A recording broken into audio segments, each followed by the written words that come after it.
Hello students, welcome to RM academy. कैसे हो आप सब? आशा है बढ़िया होंगे और अपनी पढ़ाई लिखाई अच्छे से कर रहे होंगे। तो जीके का जो एक इम्पॉर्टेंट सब्जेक्ट है स्टूडेंट, इंडियन पॉलिटी यानी कि भारतीय राज्य व्यवस्था, उसको जो हम पढ़ रहे थे, तो उसके अगले लेक्चर में जो आपका अगला क्लास है उसमें हम लोग 1773 का रेगुलेटिंग एक्ट ये हमको पढ़ना था। इसमें 1757 का जो प्लासी का युद्ध है और 1764 का जो बक्सर का युद्ध है,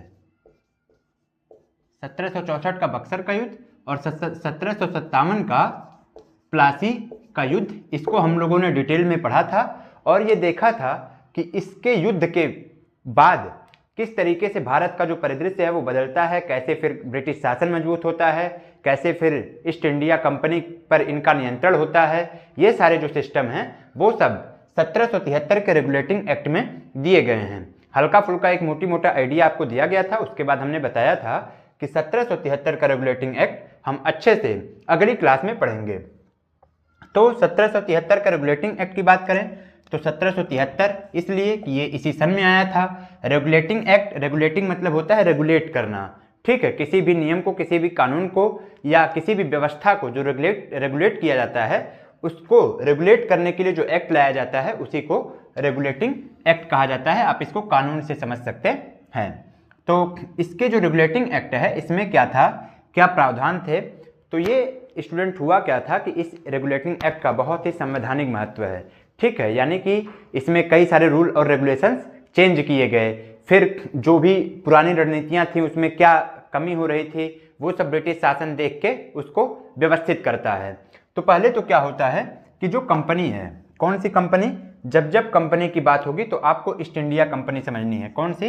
ईस्ट इंडिया कंपनी, ठीक है। इस कंपनी के जो कार्य हैं, ठीक, कार्य पर ब्रिटिश शासन यानी कि जो ब्रिटेन में उस समय की शासन और सत्ता चल रही थी, सरकार चल रही थी, उसके द्वारा जो नियंत्रित किया गया, ठीक है। यानी कि उनके द्वारा रूल और रेगुलेशंस बनाए गए, उन रूल और रेगुलेशंस को इस ब्रिटिश जो कंपनी है यानी कि ईस्ट इंडिया कंपनी, इनको फॉलो करना था।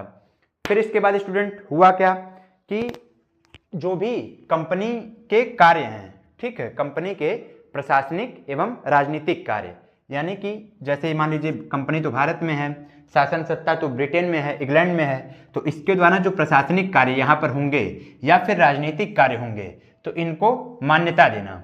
क्या देना स्टूडेंट्स? मान्यता देना। अर्थात ये जो भी अपने लिए या भारत में जो भी कंपनी अपने से जुड़े हुए किसी भी प्रकार के कार्य कर रही है, चाहे वो प्रशासनिक चाहे वो राजनीतिक, तो उसको ब्रिटिश शासन की मान्यता होगी, यानी कि उनकी स्वीकृति होगी, ये कहा जा सकता है। फिर स्टूडेंट क्या होता है, इसी चीज़ों को देखते हुए, इन्हीं ये जो स्ट्रक्चर है इनको देखते हुए ये कहा जाता है कि जो सेंट्रल एडमिनिस्ट्रेटिव है, ठीक है, केंद्रीय प्रशासन, उसकी नींव यहीं पर पड़ी। कहाँ पर पड़ी? यहीं पर 1773 के रेगुलेटिंग एक्ट में ही पड़ी। किस चीज़ की नींव?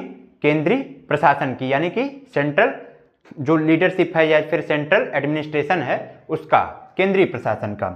फिर फैक्ट के अनुसार अगर देखा जाए तो एक बहुत ही इंपॉर्टेंट क्या हुआ कि जैसे देखिए पहले क्या था, बंगाल एक पूरा क्षेत्र था जिसमें उड़ीसा, मद्रास थे, अलग अलग थे, ठीक है। बंगाल के गवर्नर हुए, मद्रास के गवर्नर हुए, ठीक है, बम्बई के गवर्नर हुए, इस तरीके से हुआ। तो इसमें क्या हुआ कि वो जो बंगाल का पूरा क्षेत्र था, ठीक, और इसमें जो एक दो आसपास की और प्रेसिडेंसियां थी और जो क्षेत्र थे, इनको मिला के उसको क्या पूरा बंगाल के गवर्नर की जगह पर मिला के सारा बंगाल का गवर्नर जनरल एक नया पद बनाया गया, क्या, जिसमें गवर्नर के साथ साथ गवर्नर जनरल ये सब बढ़ गया।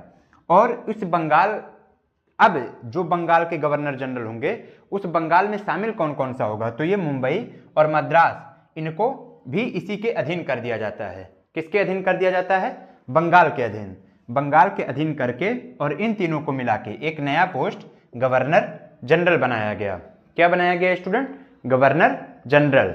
और ये गवर्नर जनरल होंगे कौन, तो ये देखिए एक फैक्चुअल डाटा है, फैक्ट वाला डाटा है। क्वेश्चन यहाँ से बन जाते हैं, कई बार डायरेक्ट क्वेश्चन बन जाते हैं कि बंगाल के प्रथम गवर्नर कौन थे या बंगाल के प्रथम गवर्नर जनरल कौन थे, तो यहाँ ध्यान देना है। तो बंगाल के जो गवर्नर थे कौन थे? बंगाल के जो गवर्नर थे जो रॉबर्ट क्लाइव थे। क्या नाम था?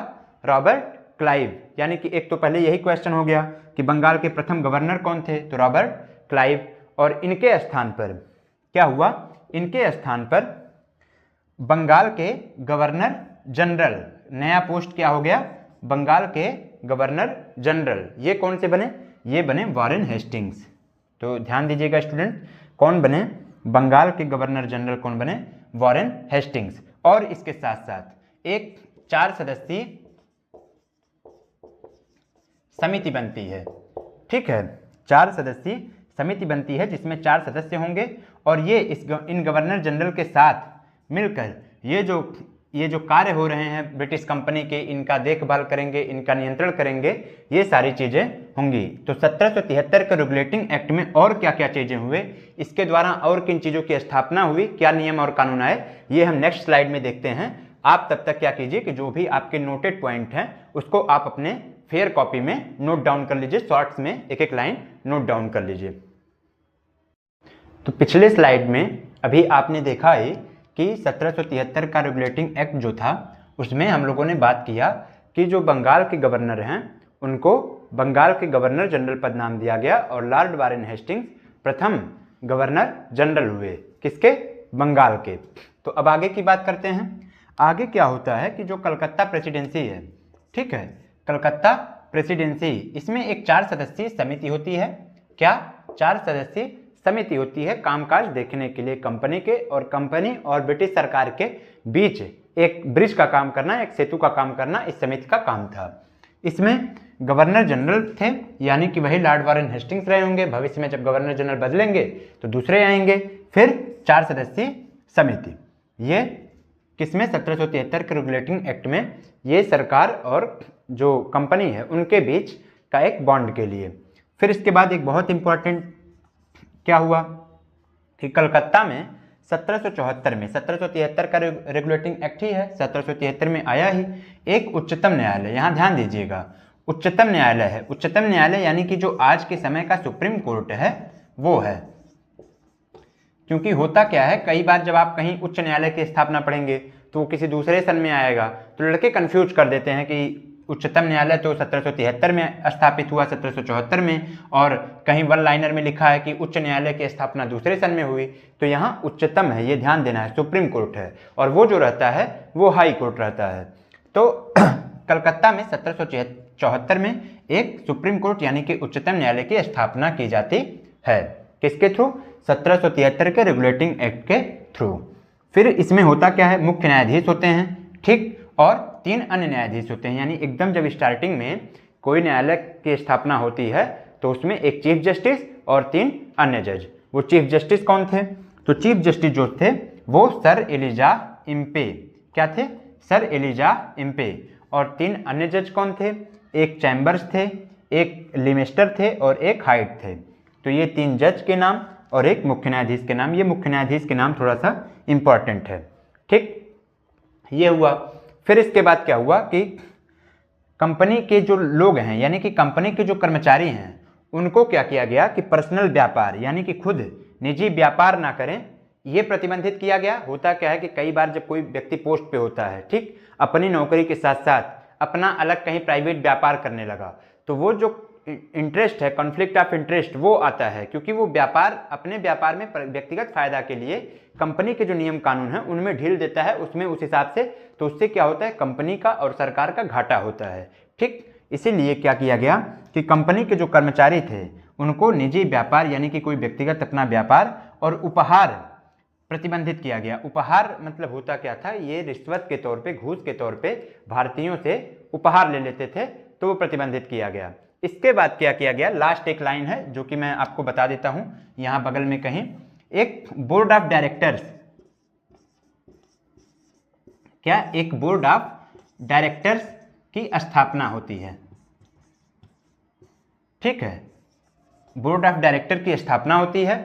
और बोर्ड ऑफ डायरेक्टर भी वही काम करता है, यानी कि कंपनी को रेगुलेट करना, उसके लिए नियम बनाना, उस पर नियंत्रण करना, ये सब काम बोर्ड ऑफ डायरेक्टर की जो समिति है उसके द्वारा ये संपन्न किया गया।